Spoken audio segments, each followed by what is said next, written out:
अस्सलाम वालेकुम viewers, mesmerising Muzammil में एक दफ़ा फिर खुश आमदीद। मैं हूं आपका होस्ट मुज़म्मिल हसन।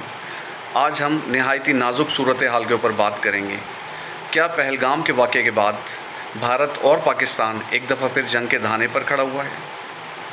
इस वीडियो में हम हक़ाइक़, आदाद-ओ-शुमार और जदीद फ़ौजी ताकतों के मुवाज़ने के बारे में बात करेंगे।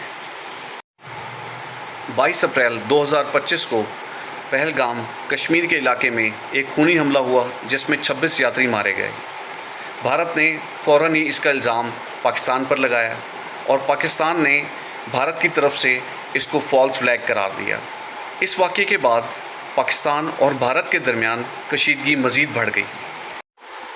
पाकिस्तान इंटेलिजेंस इदारे के मुताबिक भारत अगले 24 से 36 घंटों के दरमियान महदूद फ़ौजी कार्रवाई करने का इरादा रखता है।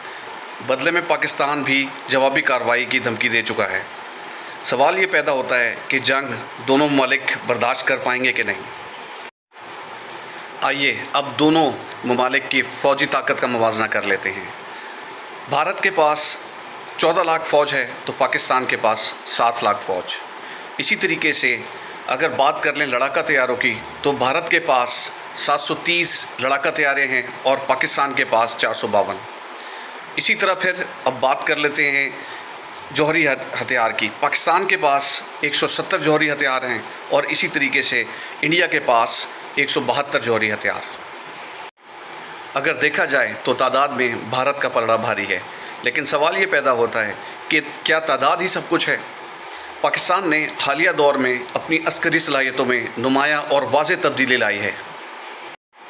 पाकिस्तानी अस्करी सलाहियतों में सबसे पहले बात कर लेते हैं F-17 थंडर की, जो कि चीन के साथ मिलकर तैयार करदा लड़ाका तैयारा है। इसके बाद F-16 जो कि अमेरिका से हासिल करदा तैयारा है और ये सलाहियत रखता है फ़िज़ाई दिफ़ा करने की। बाबर क्रूज़ मिसाइल जो कि ज़मीन और समंदर दोनों से फ़ायर किए जा सकता है।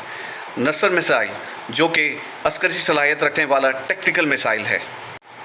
एक तरफ बाबर और नसर जैसे क्रूज़ मिसाइल भारत की स्ट्रेटेजिक डेप्थ को चैलेंज करते हैं, तो दूसरी तरफ पाकिस्तान की टेक्निकल न्यूक्लियर वेपन भारत के लिए नफसियाती रुकावट के बाइस बन चुके हैं। जी हाँ, अगर भारत किसी भी किस्म की जारहियत करता है तो पाकिस्तान के पास मुकम्मल फ़ौजी दिफाई हिकमत अमली मौजूद है। हाई कमांड अलर्ट पर है और फ़िज़ाइया भी भरपूर तैयारी में है। चीन, ईरान, अक़वाम मुत्तहिदा और अमेरिका जैसे ममालिक दोनों ममालिक से तहम्मुल की अपील कर रहे हैं, जबकि दूसरी तरफ बैनुल-अक़वामी दबाव भी जंग को रोकने में अहम किरदार अदा कर रहा है। फ़िलहाल जंग के इम्कानात कम नज़र आ रहे हैं, मगर महदूद कार्रवाई और सर्जिकल स्ट्राइक्स के ख़दशात अभी भी मौजूद हैं। पाकिस्तान की तैयारी और जदीद निज़ाम किसी भी जारहियत का मुकम्मल तौर पर जवाब देने के लिए तैयार हैं।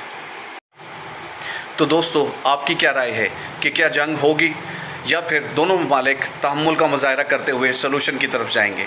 कमेंट बॉक्स में अपनी राय ज़रूर दीजिए।